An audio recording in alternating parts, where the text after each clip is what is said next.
The first thing Ethan Carter saw was his mother's hand, gray with cold, shaking, reaching out from a pile of black trash bags behind the Walmart loading docks. He had just stepped out of his rental car, still wearing his duffel strap across his chest, still smelling like airplane cabin and old coffee. And there she was, Loretta Carter, the woman who used to pack his lunches with little notes.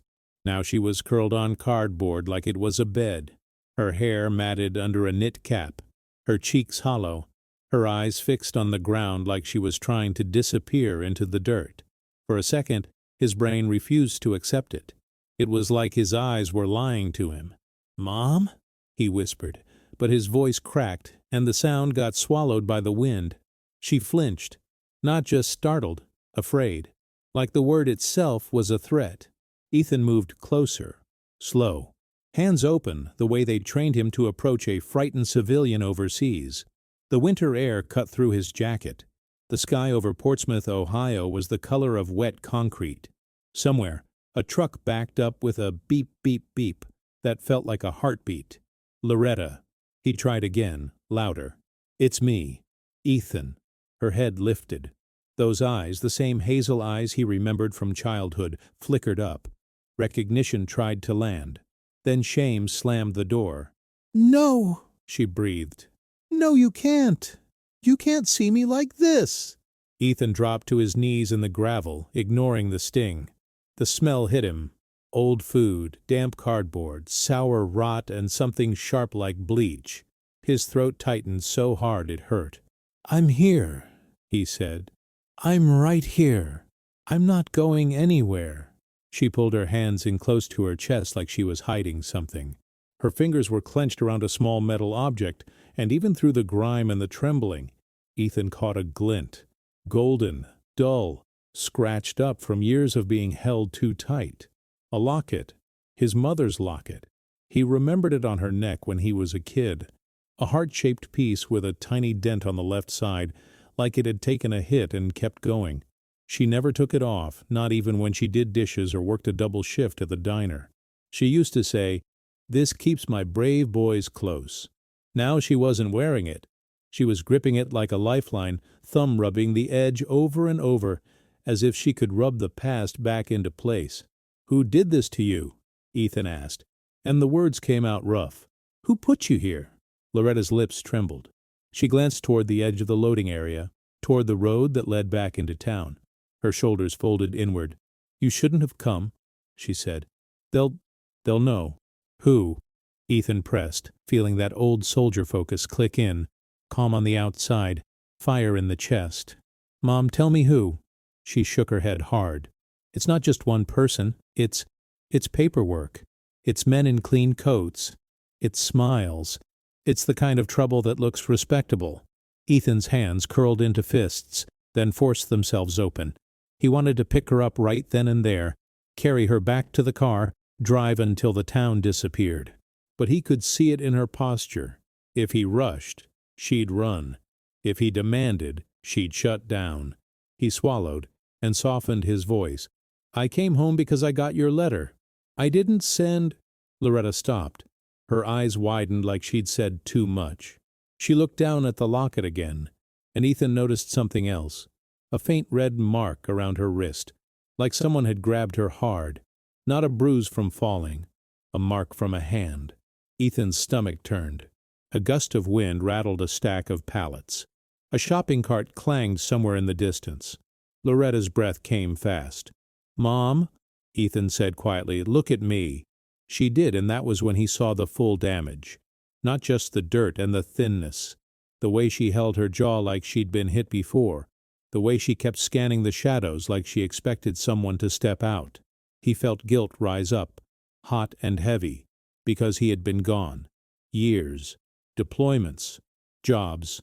"I'll come visit soon," turned into "after this contract," turned into silence. He sent money. He called. But he wasn't here, and now she was living in the trash. Ethan's voice shook. "I swear to you, I'm going to fix this." Loretta's eyes filled. "You can't fix what's already been taken." "What was taken?" he asked. She hesitated. Then her fingers opened just enough for Ethan to see the inside of the locket. 2 tiny spots where pictures should have been. Empty. "They took it," she whispered. "The one thing I had left." Ethan stared at the empty frame, and something cold settled in his bones, because that locket wasn't just jewelry. It was a story. It was proof of who they were, and somebody had ripped the heart out of it. Loretta closed it fast, like she'd revealed a weapon. A car door slammed somewhere nearby. Loretta jolted and tried to pull herself backward, deeper into the pile of bags. "Please," she begged, voice breaking. "Just go, before they see you with me." Ethan reached out, careful. "No, I'm not leaving you. I made a vow a long time ago, and I broke it. I'm done breaking promises." Loretta's shoulders shook with a small, silent sob that ripped Ethan apart.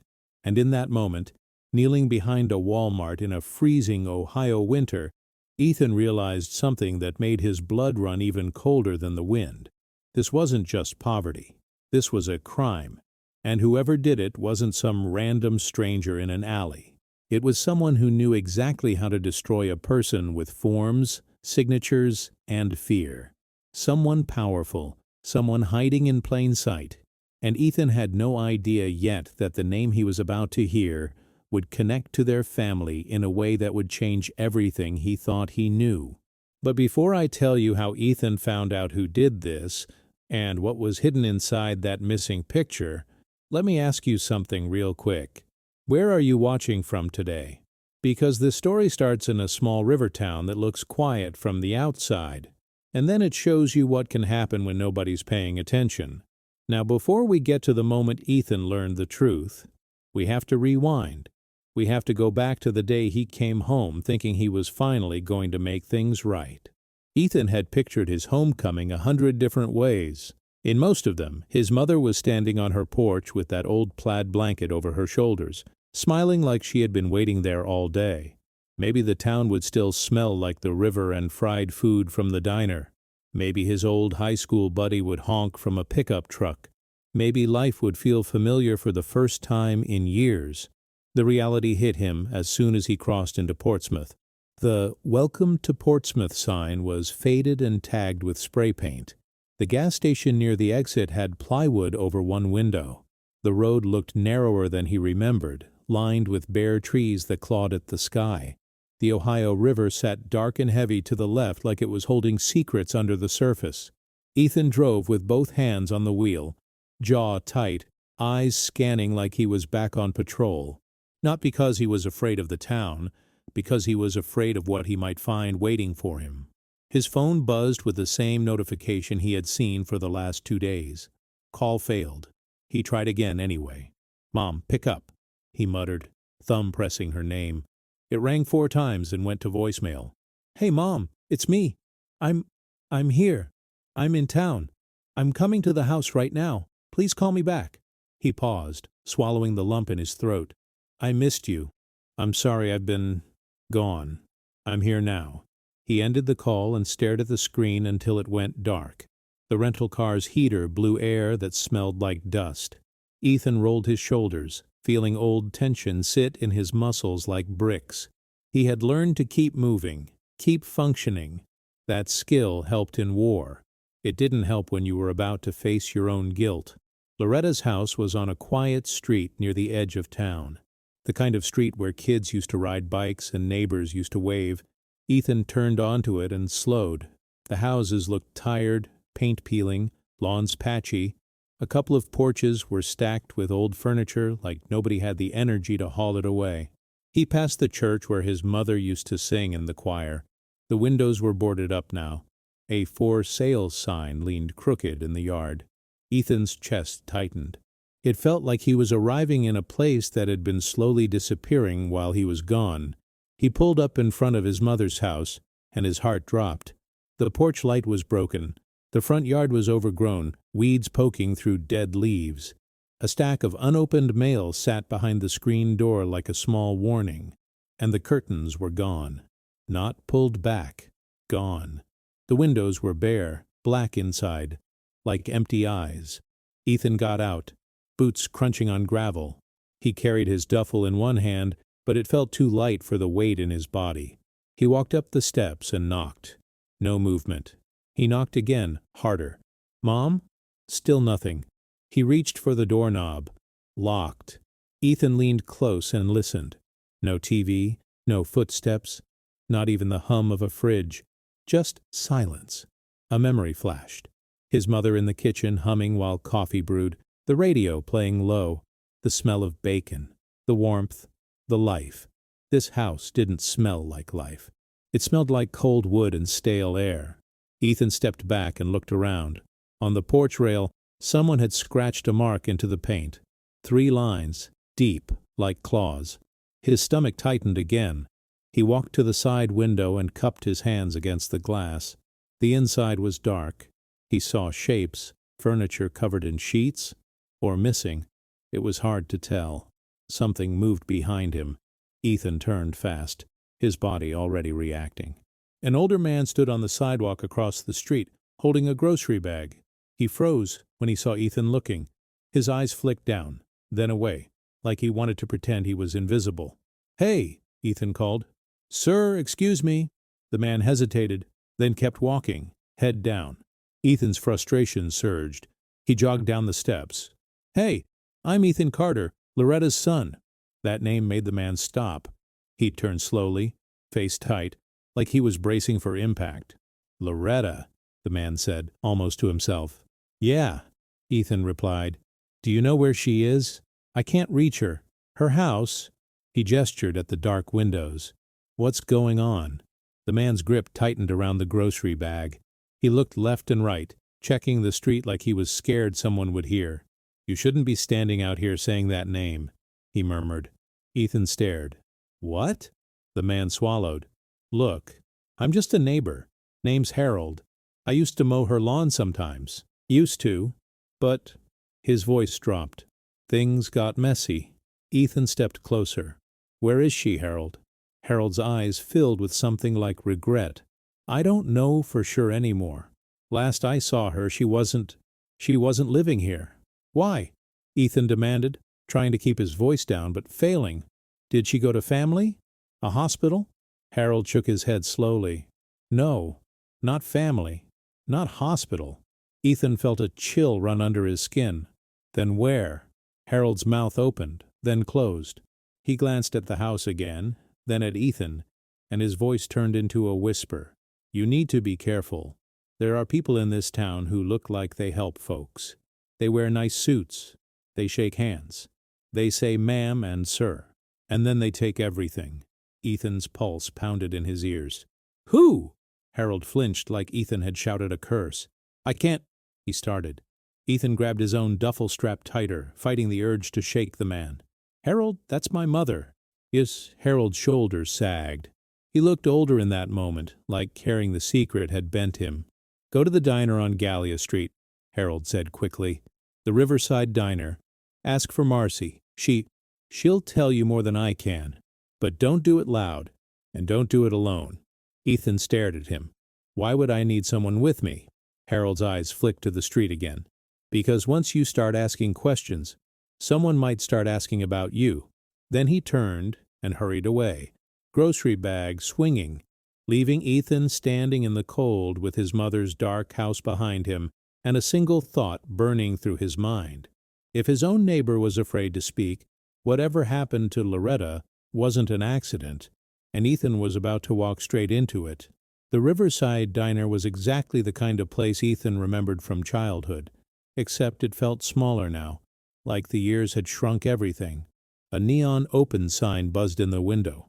When Ethan pushed through the door, warm air hit his face, thick with the smell of coffee, bacon grease, and sweet pie.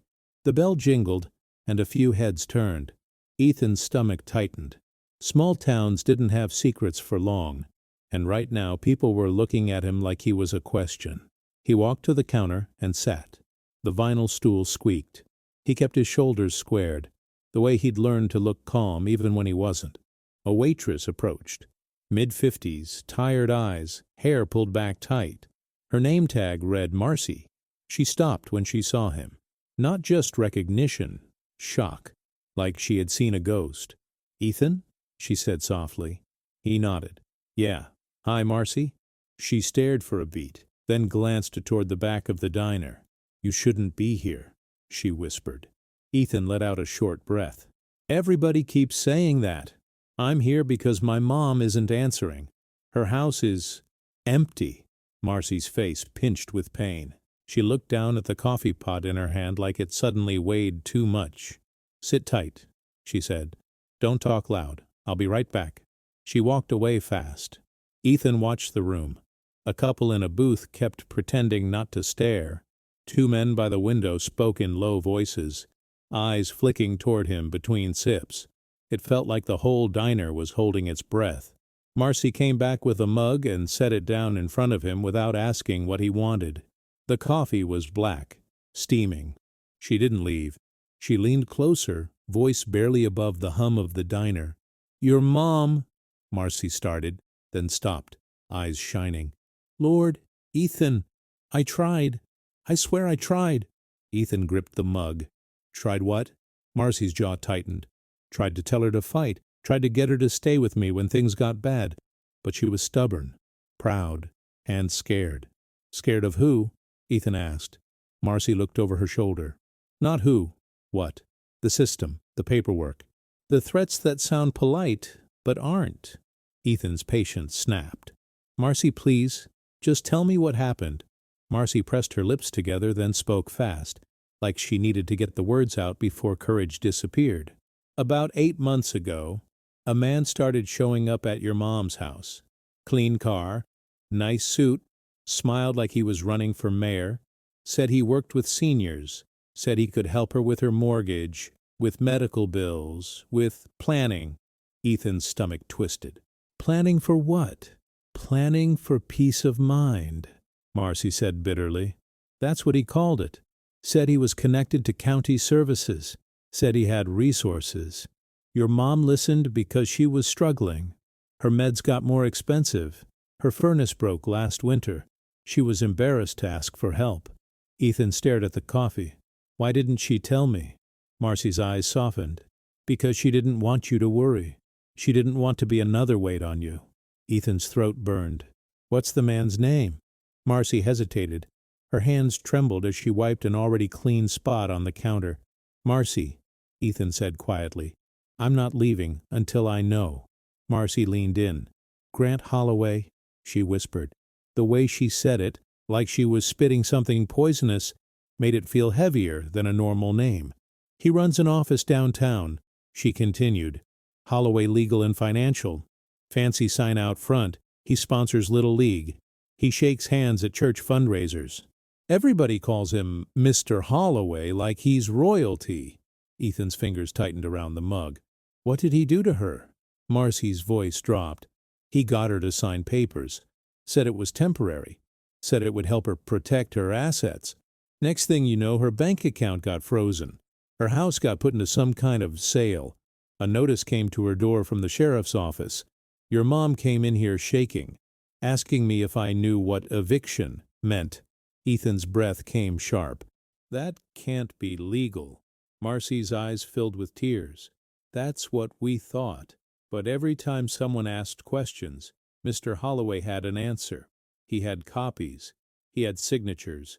He had that polite smile that makes you feel crazy for doubting him." Ethan felt nausea rise.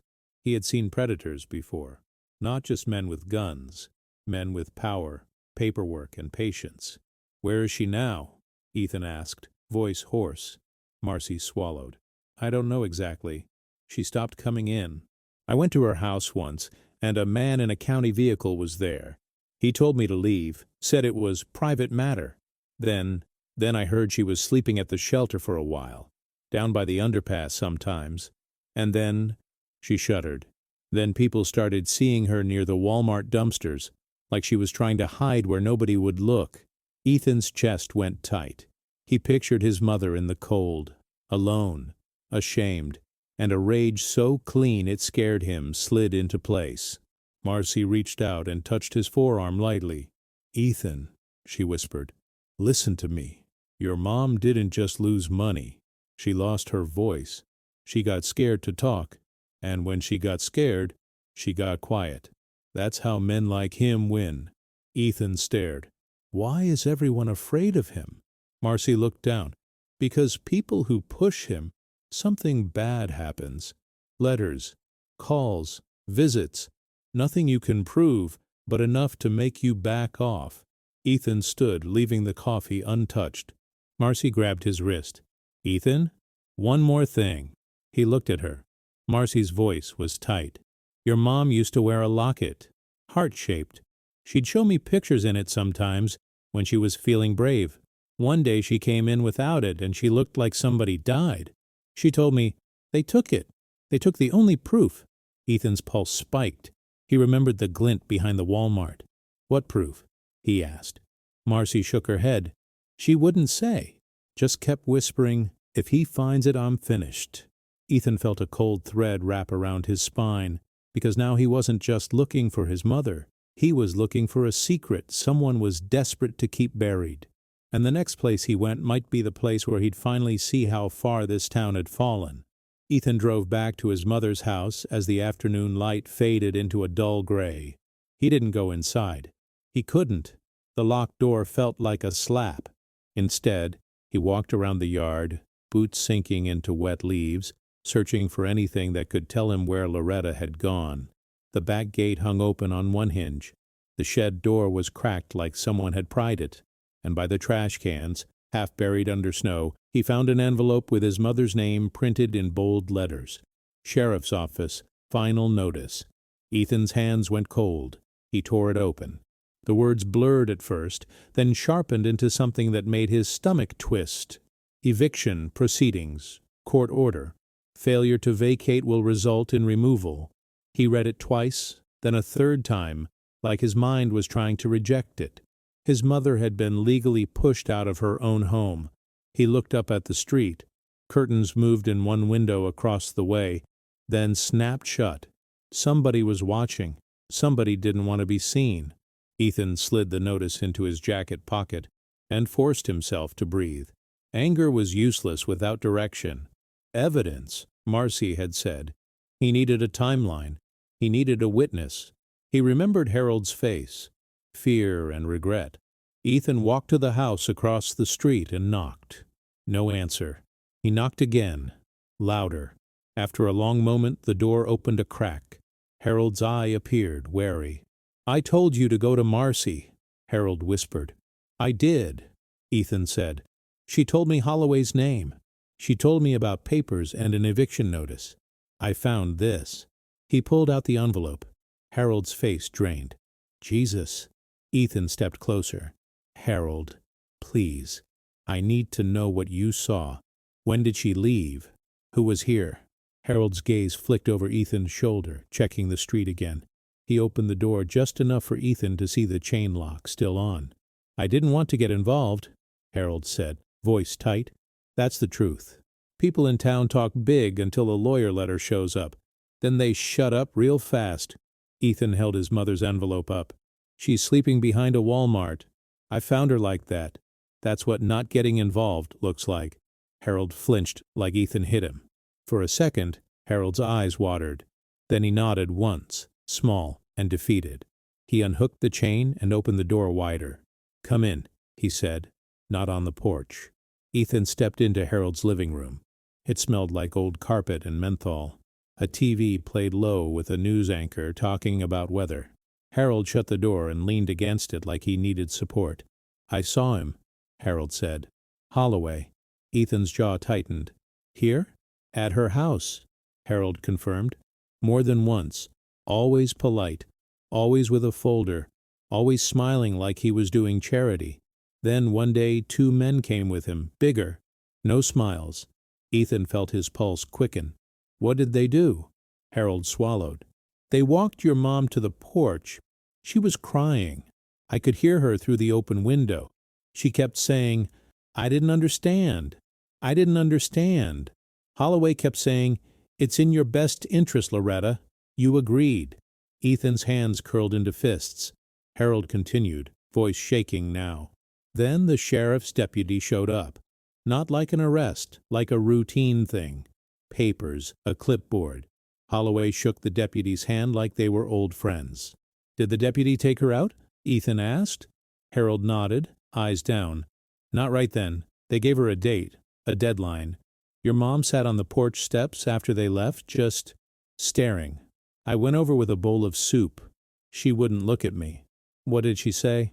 Ethan asked softly. Harold's voice dropped. She said, "He knows my history. He knows what I can't let people find out, and he's using it." Ethan's stomach tightened. Did she say what history? Harold shook his head. No. She clutched that heart locket like it was a rosary. Wouldn't let it go. Then she told me something else. Ethan leaned forward. What? Harold licked his lips, nervous. She said, "If he gets the letter, I'm dead."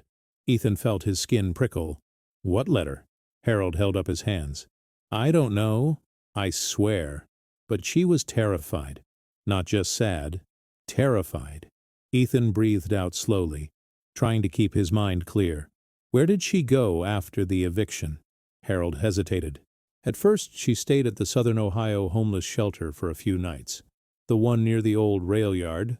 Then she stopped going, said she didn't feel safe there, said people were asking questions about her. After that, I saw her sometimes under the US 23 underpass, wrapped in a blanket. I tried to offer her a ride. She wouldn't get in my truck. She thought somebody had planted something, like she'd get blamed for it. Ethan stared. Planted something? Harold nodded. That's how her mind was. Like she was being hunted. Ethan's chest tightened with a mix of heartbreak and rage. Harold looked at him, eyes raw. Ethan, I'm sorry. I should have called you. I should have done more. But every time I thought about it, I pictured Holloway smiling while he ruined my life next. Ethan didn't answer right away. His voice, when it came, was low. Where can I find her right now? Harold's shoulders sagged. If she's still alive out there, she'll be near the places nobody looks. Behind stores, under bridges, anywhere the cold wind doesn't hit as hard. Ethan turned toward the door, but Harold grabbed his sleeve. One more thing, Harold said. Ethan stopped. Harold's voice dropped into a whisper. I saw a moving truck 3 weeks ago, at your mom's house. Furniture being carried out. Not junk. Her good stuff. The oak table. The rocking chair. Holloway was there, watching like it belonged to him. Ethan felt something snap inside him, because now it wasn't just that his mother was gone. Her whole life had been taken out of that house piece by piece, and Ethan was about to walk into the part of Portsmouth where people disappeared without anyone asking questions.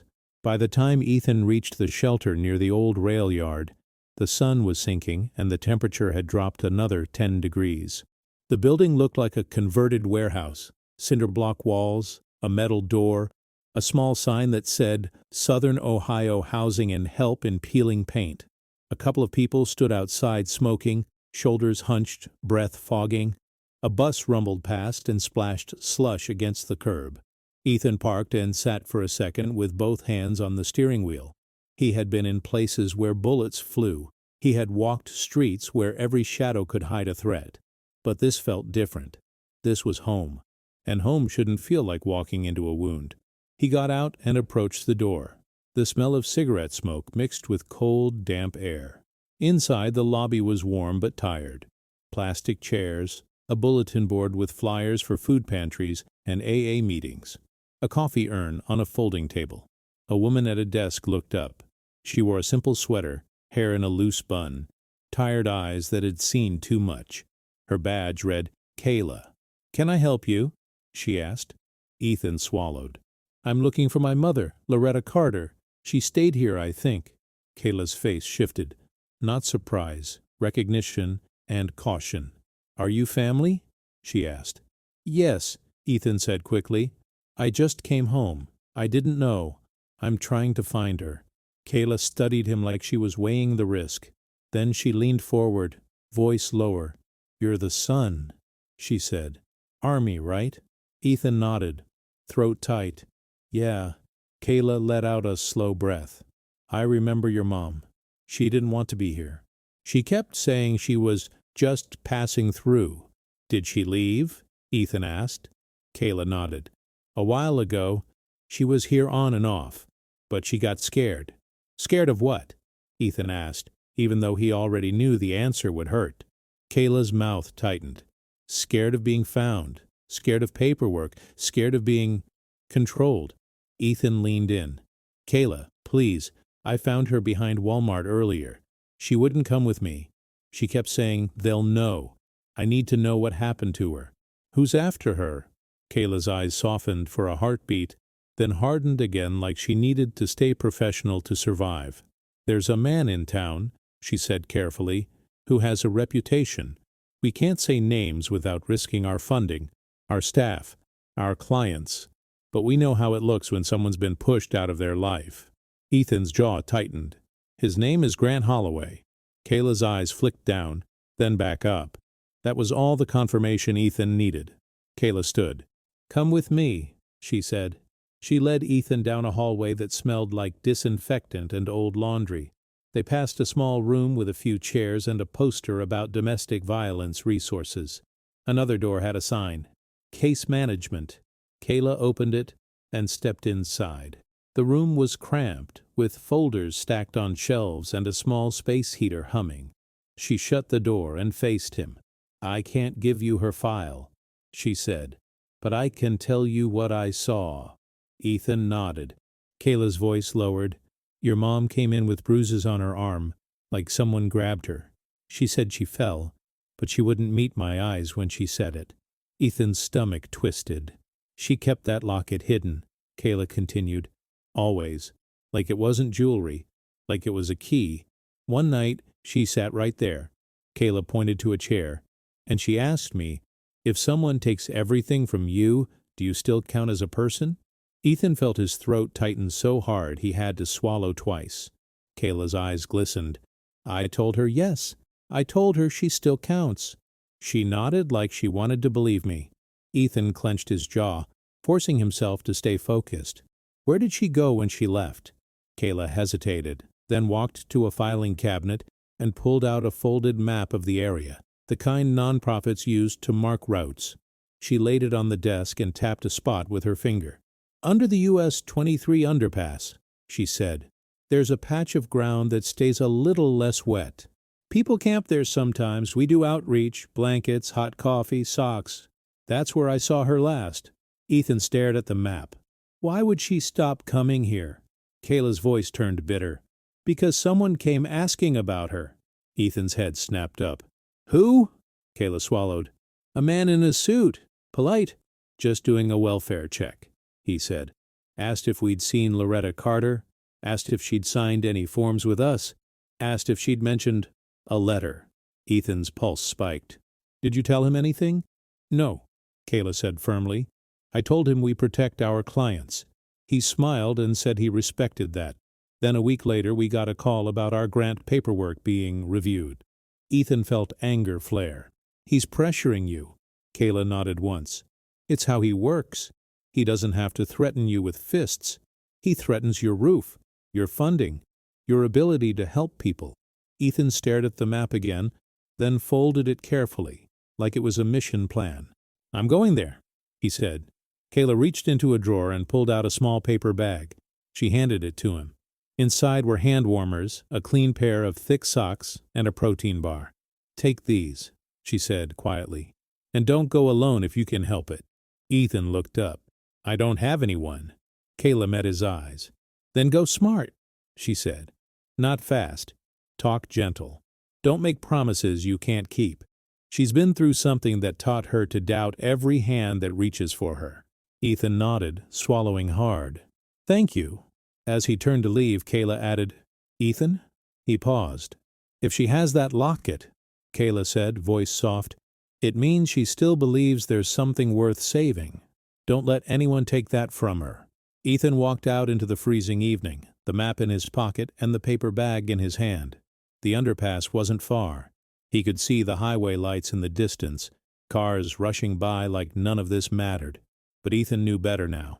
Somewhere under that concrete, his mother was trying to survive, and someone was still looking for her.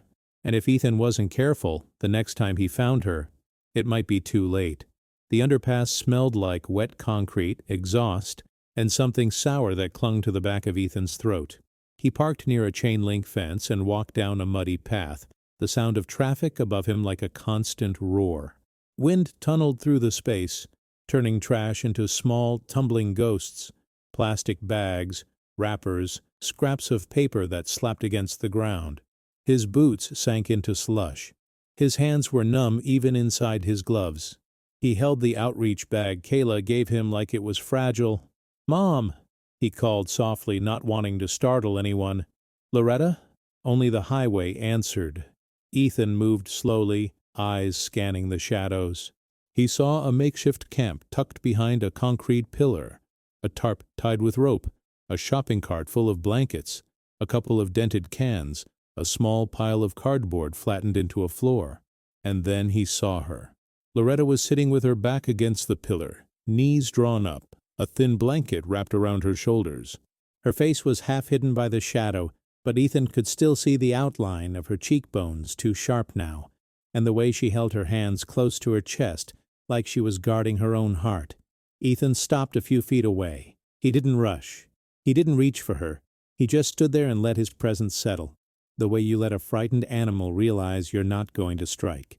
"Mom," he said again, barely above the wind. Loretta's head lifted fast. Her eyes widened, and for a split second Ethan saw panic. She looked around like she was checking for someone behind him. "No," she whispered. "No, no, no. Ethan, you can't be here." Ethan swallowed. "I came back. I didn't know. I should have been here.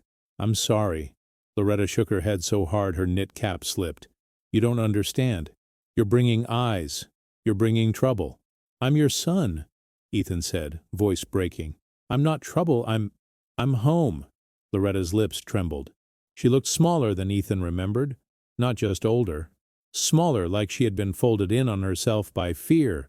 Ethan crouched slowly, keeping distance. He pulled the paper bag out and set it on the ground between them, like an offering. "Warmers," he said. "Socks. Food." Loretta stared at it like it could explode. Ethan's heart cracked. "Please."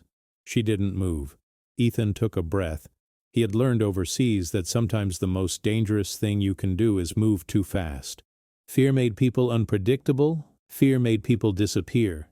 "I'm staying right here," he said quietly. "You don't have to do anything, just let me talk." Loretta's eyes flickered to his face. "Why now?" she asked, voice raw. "Why after all this time?" Ethan felt the guilt slam into him, heavy as a rucksack. "I kept telling myself I was doing the right thing," he said. "Serving, working, sending money, calling. But I wasn't here. And you needed me here." Loretta's jaw tightened. "I didn't want you to see me fail." "You didn't fail," Ethan said fast. "Someone did this to you." Loretta's hands tightened around something in her lap. The locket. Even under the grime, Ethan recognized the dent, the same heart-shaped piece he'd seen behind Walmart. Her thumb rubbed the edge until the skin looked sore. Ethan's voice softened. "Mom, can I see it?" Loretta flinched. "No." Ethan nodded. "Okay, that's okay." He shifted slightly, trying to keep his body open. "Marcy told me about it. She said it mattered. She said someone took the pictures." Loretta's eyes flashed with fear. "Marcy talked?" "Only because she cares," Ethan said. "Because she's worried about you." Loretta looked away, shame washing over her face like a shadow. "I'm not supposed to be alive," she whispered. Ethan's breath caught. "What?" Loretta's shoulders shook. She pressed her forehead against her knees like she couldn't hold her head up anymore. "He said I'd be safer if I cooperated," she said. "He said if I signed, I'd get help, a little money, a plan." I believed him because he knew the words to use. Ethan's voice went hard. "Holloway." Loretta froze. The locket clenched so tight in her hand, her knuckles turned white. "Don't say that name," she hissed. Ethan's chest tightened. "It's him." Loretta didn't deny it. She stared at Ethan like he had just confirmed a nightmare. "He found me," she whispered. "Not here. In my life. He found the weak spot and pushed until everything cracked." Ethan fought to keep his tone calm. "Mom, I'm taking you somewhere warm. Right now. We'll go to a clinic.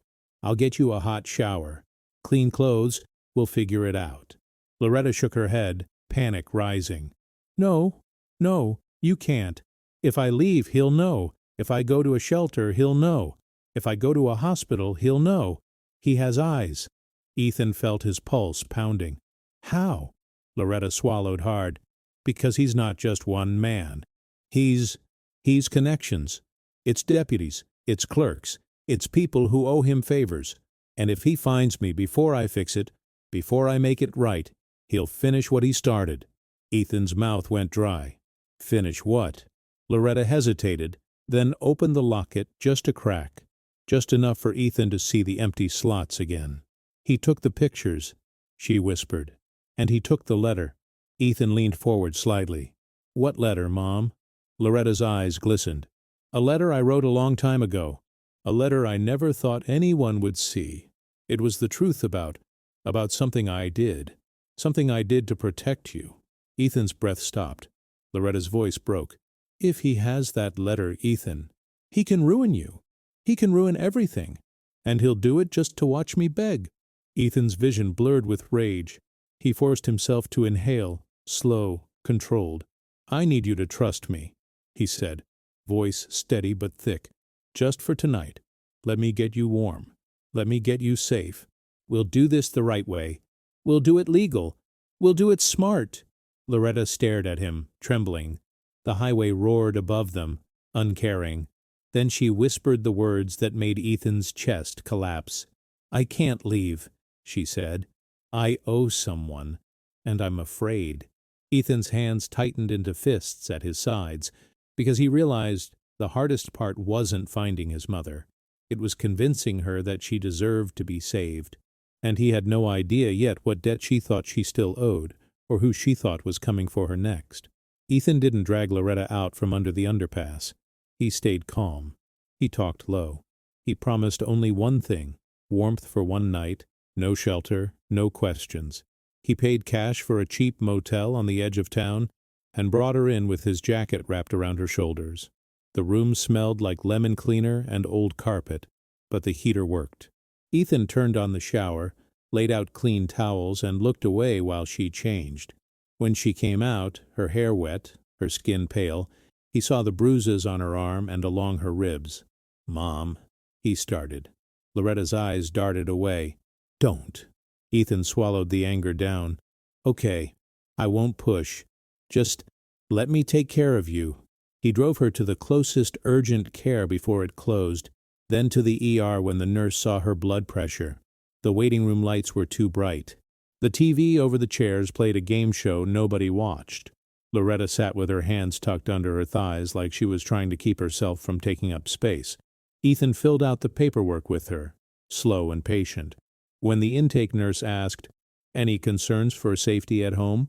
Loretta's eyes flicked to Ethan, then down. Her lips moved, but no sound came out. Ethan answered carefully, "Yes, we're working on it." Yes. In a small exam room, the doctor listened to Loretta's chest, checked her hands for circulation, and said the words Ethan had been afraid of: malnutrition, dehydration, early hypothermia exposure. Nothing that couldn't improve, but only if she stopped living outside. When the doctor left, Loretta stared at the paper sheet on the exam table like it was a courtroom sentence. "I didn't want a hospital," she whispered. "Hospitals ask questions." Ethan's voice stayed gentle. "This is about your heart, your body. You deserve care." Loretta shook her head. "I deserve consequences." Ethan leaned closer. "Mom, you deserve dignity. That's it." Back at the motel, he ordered soup and bread from a late-night place and watched her eat like he was afraid she might vanish if he blinked. Then he sat across from her, phone face down again. "Tell me," he said, "from the beginning." Loretta took a breath that shook. "It started with the furnace," she whispered. "Last winter. It died. I couldn't afford the repair. Then my heart meds got more expensive. I started skipping meals. I didn't tell you because you sounded tired every time you called." Ethan's chest hurt. He didn't interrupt. "And then Grant Holloway showed up," Loretta said, voice tightening. "Nice suit. Folder. Smile. He said he worked with seniors through community partners. He knew my name. He knew yours. He told me he could help me organize bills, lower payments, protect my assets." Ethan's jaw clenched. He used official-sounding words. Loretta nodded. He talked like he cared, and I wanted to believe someone cared. She stared at her hands. He brought forms. He pointed where to sign. He answered every question like I was the one being difficult. He said it was permission to speak to my bank, permission to help. Her voice broke. I signed, and that was the moment I handed him the steering wheel. Ethan felt his pulse in his ears. He moved fast. Loretta continued. Bank meetings, an appraiser, then more forms. They used words like reverse mortgage and bridge loan. I told them I didn't understand. Holloway smiled and said, "That's why you have me, Loretta." Loretta's fingers tightened around the locket. Then the calls started. A number with no name. A man's voice. He'd say, "Do what Mr. Holloway tells you." If I asked who he was, he'd laugh. Ethan leaned forward. "They threatened you." "Not with fists," Loretta whispered. "With shame. With secrets." Ethan's stomach turned. "What secrets?" Loretta shook her head, eyes squeezed shut. "Not yet." She took a shaky breath. "My savings drained. Fees. Processing. My card stopped working. When I called the bank, they said someone with power of attorney was handling it." Ethan went still. "Power of attorney?" Loretta nodded, tears sliding. "I never meant to give that. I never understood I did. But my signature was there. My initials in the boxes he told me to mark." Ethan's hands curled into fists. "They filed something at the courthouse," Loretta said, "saying I couldn't manage my affairs, saying I needed help.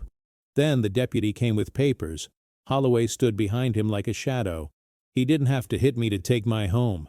Ethan stared at the wall, breathing through rage. "One day, he came back with 2 men," Loretta whispered.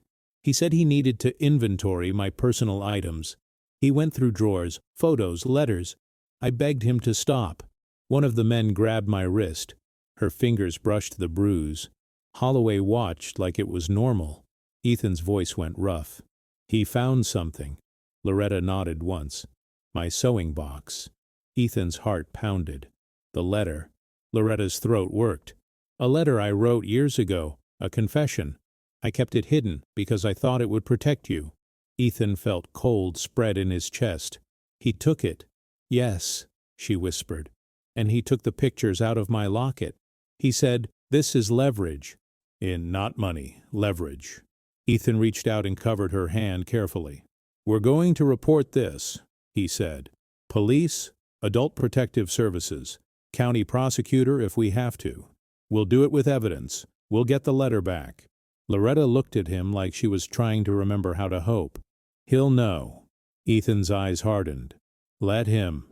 And to everyone watching right now, if you believe older people deserve dignity and predators shouldn't be able to hide behind paperwork, hit like and subscribe. Stay with us, because the next step Ethan takes will put him face to face with the system that failed his mother. Ethan turned off the motel light, but he didn't sleep, because he could feel it, like the moment before an ambush. The second he stepped into town offices and police stations, Grant Holloway was going to notice. And Ethan still didn't know what Holloway planned to do with that missing letter. The next morning, Ethan and Loretta walked into the Portsmouth Police Department together. Loretta moved like every step cost her. Her coat hung loose on her thin frame. The locket stayed wrapped around her wrist. Ethan walked beside her, not touching unless she reached for his sleeve first. The lobby smelled like old paper, coffee, and floor wax. A bulletin board listed phone numbers for victim services. A couple of officers passed through, boots squeaking. At the front desk, a young officer looked up. "Can I help you?" Ethan kept his voice calm. "We need to file a report. Financial exploitation, threats, elder abuse." The officer's eyes flicked to Loretta, then back. "Do you have a suspect name?" Loretta's throat tightened. She couldn't speak.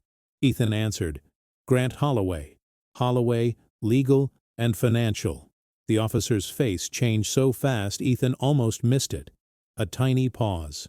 A blink. A look that said, "Oh, that name." "Have a seat," the officer said quickly. "Someone will be with you."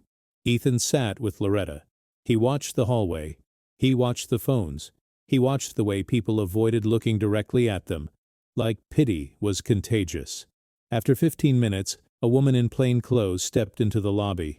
Early 40s, hair pulled back, eyes sharp but not cold. She held a notebook. "I'm Detective Rena Alvarez," she said. "Mr. Carter?" Ethan stood. "That's me. This is my mother." Detective Alvarez nodded at Loretta, respectful. "Ma'am?" Loretta's shoulders tensed. She whispered, "Please don't make me look stupid." Alvarez's face softened. "I'm not here to judge you. I'm here to understand what happened." They went into a small interview room. The fluorescent light hummed. A camera sat in the corner, red standby light blinking. Loretta stared at it like it was a weapon. Ethan spoke first. "She doesn't want to be recorded." Alvarez nodded and turned the camera off. "Okay." Loretta's breath let out in a small rush. Ethan saw the tiniest bit of trust enter her eyes. Alvarez opened her notebook. "Start wherever you can," she said. Loretta's voice trembled, but she tried. She talked about the furnace, the meds, the forms, the bank, the courthouse notice, the deputy, the men who grabbed her wrist, the missing letter and the locket pictures. When she got to Holloway's name, her hands started shaking, and Ethan watched her thumb rub that dented heart like it was the only thing keeping her from breaking apart. Alvarez listened without interrupting. Then she asked careful questions: dates, names, locations, any paperwork Loretta still had, any bank statements, any emails or letters. Ethan pulled the eviction notice from his pocket and slid it across the table. Alvarez read it, jaw tightening. "This is a civil order," she said, "but civil processes get abused all the time, especially when people don't have legal help." Ethan's voice went hard. "So what can you do?" Alvarez held up a hand. "We can open an investigation, but I need you to understand something. If Holloway has documents that look legitimate, he'll claim everything was voluntary. That's why we need a pattern, other victims, a paper trail, proof of coercion." Loretta whispered, "He'll say I'm confused." Alvarez looked at her. "Then we show he targets people who are scared and alone." Ethan leaned forward. "How do we do that?" Alvarez slid a card across the table. "Adult Protective Services," she said. "Call them today. They can start a case, get emergency services, possibly help with housing and benefits. Also, if your mom qualifies, there's a VA clinic in town that can connect her to support groups for family caregivers and trauma. We build support around her. That matters." Ethan nodded, mind already moving. Alvarez continued, voice measured.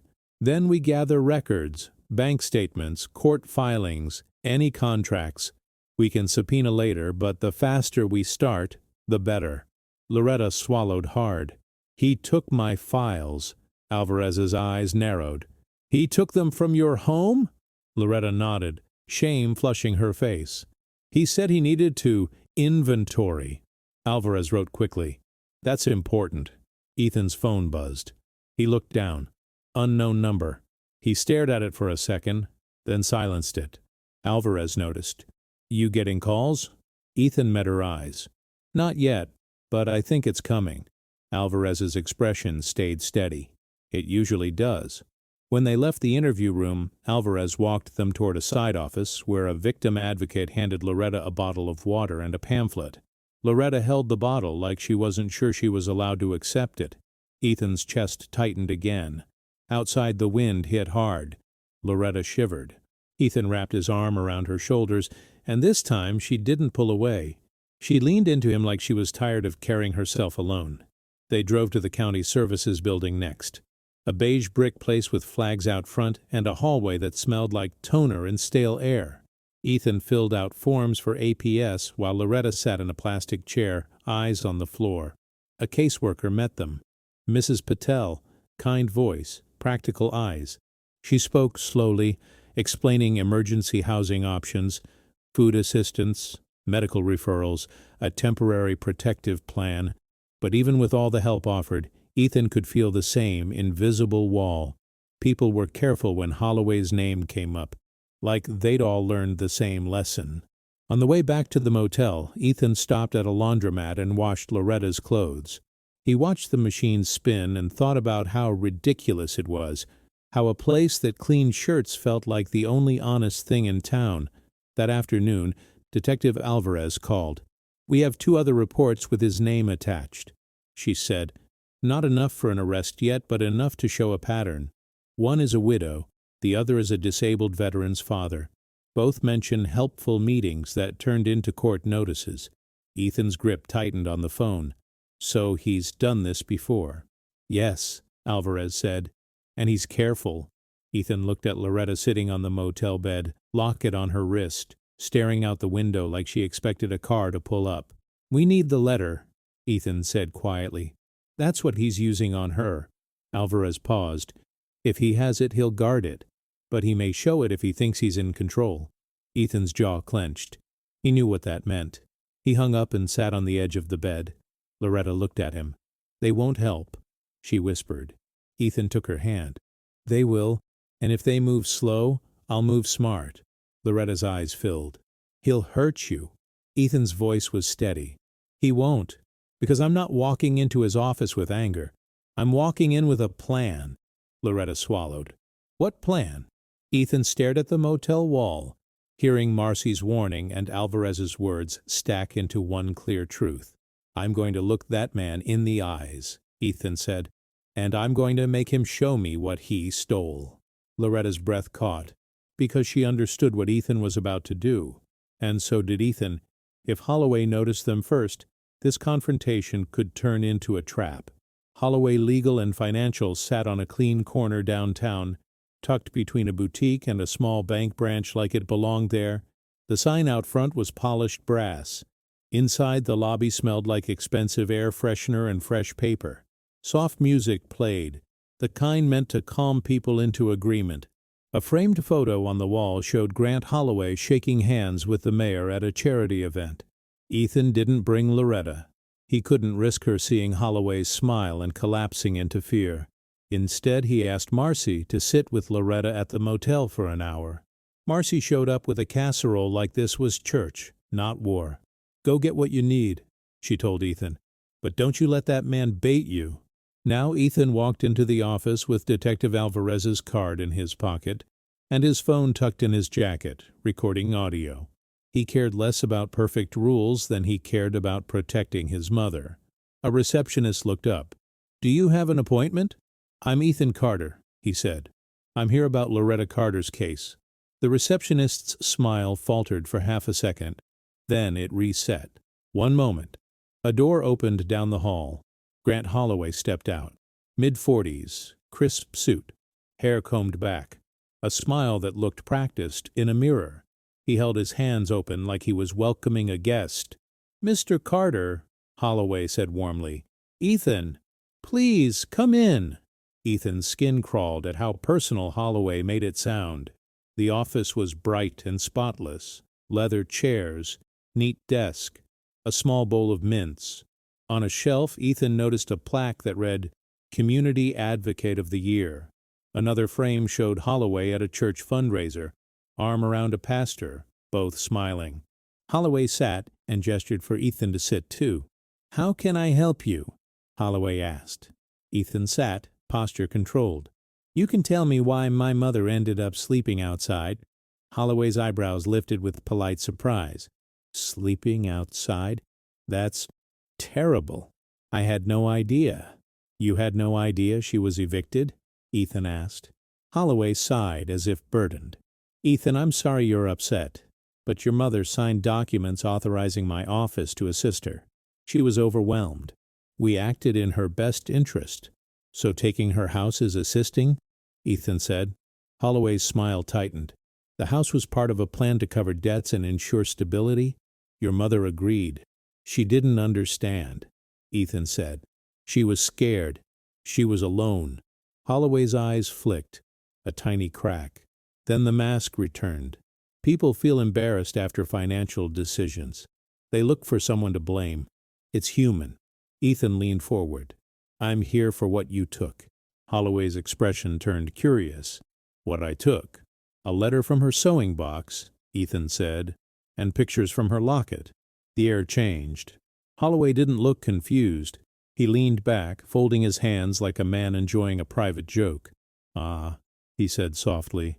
Ethan's stomach dropped. "So you know exactly what I mean." "Of course I do," Holloway replied, calm. "Give them back," Ethan said. Holloway tilted his head. "Why would I do that?" "Because you stole them." Holloway's voice stayed soft. "Stole is such an ugly word. Be careful, Ethan. Accusing professionals can come with consequences." Ethan held his gaze. "I filed a report. Portsmouth PD. Adult Protective Services. Detective Alvarez is involved." Holloway blinked. For the first time the smile faltered. "Just a hair." Ethan caught it. Then Holloway chuckled lightly. "That's what scared sons do when they don't know the facts." Ethan nodded once like he understood the rules of this man's game. "Here are the facts. My mother is a vulnerable adult. Her house was sold out from under her. Her money was drained. Her personal items were taken. And if you don't return what you took, I'll make sure everyone in this town knows what you do to people who can't fight back." Holloway's gaze sharpened. "And how will you do that?" "By finding other victims," Ethan said. "By pulling court records. By following the money. And by asking why you were so interested in one letter from an old woman's sewing box." Holloway stared at him, silent. Then he stood and walked to a cabinet behind his desk. He opened it, pulled out a manila folder, and set it on the desk like he was placing a gift. Holloway slid out a single, creased envelope. Ethan recognized Loretta's handwriting on the front. "You mean this?" Holloway asked, almost playful. Ethan's chest tightened. "Yes." Holloway didn't hand it over. He tapped it lightly with one finger. "Do you know what's inside?" he asked. Ethan stared at the envelope. "No." "Your mother does," Holloway said. Holloway reached into the folder again and pulled out 2 tiny photos, worn at the edges. He set them beside the envelope. Ethan's stomach dropped. One photo showed a much younger Ethan, maybe 8 years old, smiling with a missing front tooth, his arm around Loretta's shoulders. The other photo was of a newborn baby, swaddled in a hospital blanket. A hospital tag on the wrist, too small to read from where Ethan sat. Ethan felt cold creep into his veins. Holloway watched Ethan's reaction. "Funny, isn't it?" he murmured. "How a little picture can carry so much weight." Ethan's voice came out tight. "Why do you have that?" Holloway's smile stayed in place, but his eyes were darker now. "Because your mother lies," he said softly. "And because she owes a debt she never paid." Ethan's hands trembled, but he forced them still. "What debt?" Holloway leaned forward, elbows on the desk, voice gentle like a priest. "Before you go," he said, "there's something you still don't know." Then he slid the envelope an inch closer, still not letting go. "Asking questions is dangerous," Holloway added, almost kind. "Especially when you don't understand the whole family story." Ethan stood slowly, heart pounding. He didn't grab the letter. He didn't touch the photos. He just looked Holloway in the eyes and realized this man wasn't afraid of the law. He was enjoying the fear. And Ethan walked out, knowing the next conversation wouldn't happen in this office. It would happen when Holloway decided to bring the secret into the light. Ethan drove back to the motel with the newborn photo burning in his mind. He kept his face steady when he stepped inside. Loretta sat on the bed in clean clothes, hair brushed, but her hands still shook. Marcy stood nearby like a guard, casserole on the table, eyes sharp. "How'd it go?" Marcy asked. "He has the letter," Ethan said. "He has the pictures." Loretta's hand flew to the locket chain wrapped around her wrist. Her eyes widened with terror. Ethan sat on the edge of the bed, careful. "Mom, he showed me something else. A baby picture." Loretta went completely still. The color drained from her face, and Ethan knew before she spoke that he had just touched the oldest wound in her life. "A baby," Marcy whispered. Loretta's lips parted, but no sound came out. Ethan leaned closer, voice gentle. "Who was that baby, Mom?" Loretta's eyes filled. "I can't," she whispered. "I can't open that door." Ethan kept his tone calm. "I need to know why Holloway is obsessed with you. Why he's using this like a weapon. Loretta stared at the carpet like it was safer than Ethan's eyes. Then she whispered, I had a child before you. Ethan felt the room tilt. Loretta spoke fast, shaky, like she was running from her own memory. I was young. Your father was different behind closed doors. I was alone. When the baby came, I thought I could protect him. I couldn't. A social worker said adoption could be safe. Your father threatened to take the baby and disappear. He threatened to ruin me. So I signed, Ethan. I signed because I thought it was the only door that didn't end in blood. Ethan's throat burned. Why didn't you tell me? Loretta's voice cracked. Because I was ashamed. Because I thought you'd hate me. Because every time I tried, I heard his voice calling me weak. She clutched the locket. I kept 2 pictures. You and him. I kept them because I couldn't hold him. Ethan's chest tightened. And the letter? Loretta nodded, tears falling. I wrote him a letter. The truth. That I loved him. That I didn't abandon him. I kept it hidden because it was the only place I could still be his mother. Marcy wiped her cheeks, silent. Ethan sat very still. The rage he felt toward Holloway changed shape. It was still rage, but now it had grief inside it too. Then his phone buzzed. Unknown number. He answered. Ethan Carter, Grant Holloway said smoothly, like they were friends. I'm glad you came by. Ethan's voice went flat. What do you want? I want your mother, Holloway said. Bring her to me tonight. 7. If you want the letter back? Ethan's jaw tightened. No? Holloway's tone softened, almost kind. Then I share it. You know how this town loves a story. Your mother remembers what gossip can do. Ethan felt Loretta's panic through the wall, like a cold draft. You're blackmailing her, Ethan said. Holloway chuckled. Call it whatever you need. 7. The line went dead. Loretta's body shook. He's going to destroy us, she whispered. Ethan knelt in front of her, taking her hands gently. He's going to try, he said, but you're not alone anymore.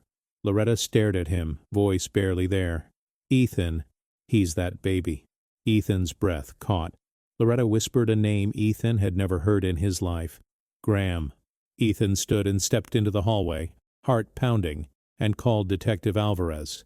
He explained the threat, the letter, the personal connection. Alvarez's response was immediate.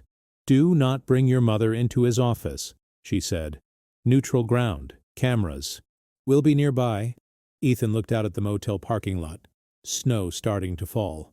County courthouse lot, he said. At 6:45, Ethan drove Loretta there. Marcy rode in the front seat, refusing to leave them. Loretta sat in the back, clutching the locket and the edge of her coat like she was holding herself together by threads. They parked under a bright light. At 7 on the dot, a black sedan rolled in. Grant Holloway stepped out, collar up, hands in his pockets like this was a casual meeting. When he saw Detective Alvarez standing near the courthouse doors, his smile twitched.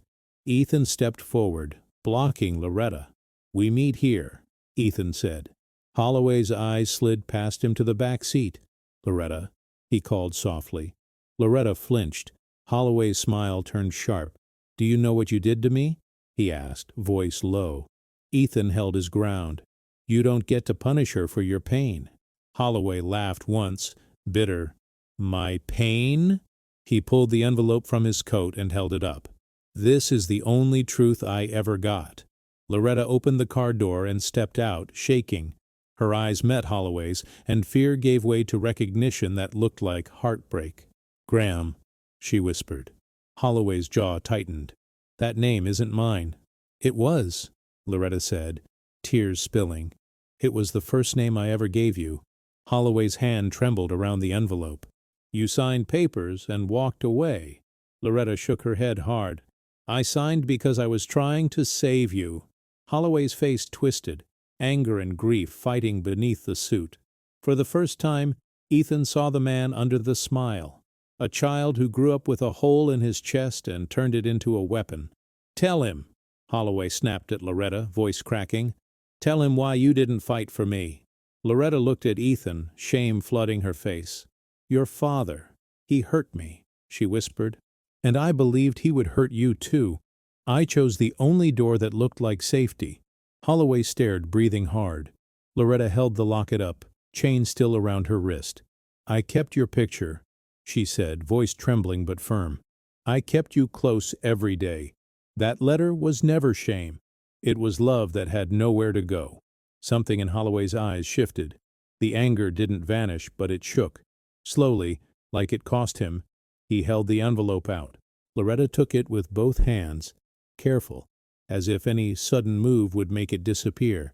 Holloway swallowed, eyes wet, then set the newborn photo on the hood of Ethan's car. I kept it too, he whispered, because I didn't know what else to keep. Detective Alvarez stepped closer. Mr. Holloway, you are under investigation. Stop contacting this victim. Holloway's face hardened again, the mask sliding back into place. Fine, he said, voice flat. Take your precious letter. But don't think this changes what you are. He turned and walked back to his sedan, tires crunching on snow, and drove away. Loretta stood shaking, the sealed envelope pressed to her chest. Ethan wrapped his arms around her, careful, steady. You're still here, he whispered. You survived. Loretta nodded through tears. But what's inside? She said, voice breaking. That's the part you don't know. Ethan looked at the envelope in her hands, and his stomach tightened, because whatever she had written all those years ago was about to rewrite their whole family story, and Ethan wasn't sure he was ready to read it. Loretta didn't open the envelope in the courthouse parking lot. Her hands shook too much, and the world felt too exposed. Too many windows, too many eyes. Ethan guided her back into the car, and they drove in silence while snow fell thicker, turning Portsmouth into a blur of streetlights and dark storefronts. Back at the motel, Marcy brewed chamomile tea in a little plastic hotel cup like it could fix heartbreak. Detective Alvarez called once to confirm the contact had been documented. He handed over evidence voluntarily. Alvarez said, "That helps. Keep the envelope safe," Ethan promised. Then he hung up and sat with Loretta at the edge of the bed. The envelope rested in Loretta's lap like a living thing. "You don't have to read it tonight," Ethan said. Loretta shook her head slowly. "If I don't read it, he still owns it," she whispered. "I need to take it back." Her fingers slid under the flap. She hesitated, eyes squeezed shut, then tore it open. Inside was a single sheet of paper, yellowed at the edges. Loretta unfolded it carefully and stared at the first line. Her breath hitched. She began to read out loud, voice trembling, words simple and raw. "My sweet boy," she read, "if you ever find this, please know I loved you before I ever saw your face. I loved you when I was scared. I loved you when I had nothing. I loved you when I had to make a choice I didn't want." Tears ran down Loretta's cheeks, dripping onto the paper. Ethan didn't reach for it. He didn't demand. He just sat there, close enough for support. Loretta read on. "I am not giving you away because you are unwanted. I am giving you away because I am afraid of the man who says he owns us. I am afraid he will hurt you the way he hurt me.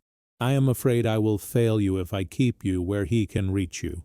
Loretta's voice broke. She swallowed and kept going. "I named you Graham. I don't know if you will keep that name. If you don't, I understand. But please know I spoke it in my prayers every night.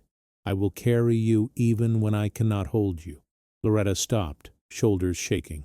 She looked up at Ethan, shame and love mixing in her eyes.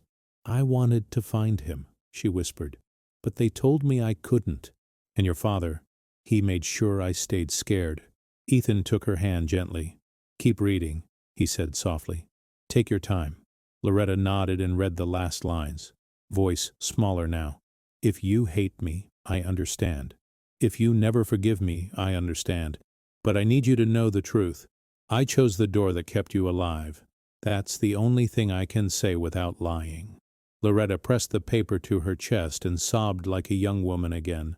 Ethan wrapped his arms around her, and she leaned into him, finally letting herself be held. The locket chain pressed against Ethan's wrist, cold metal against warm skin. For a long time no one spoke. Then Ethan whispered, "Mom, you didn't abandon him. Loretta's voice came out broken. He grew up thinking I did. Ethan swallowed.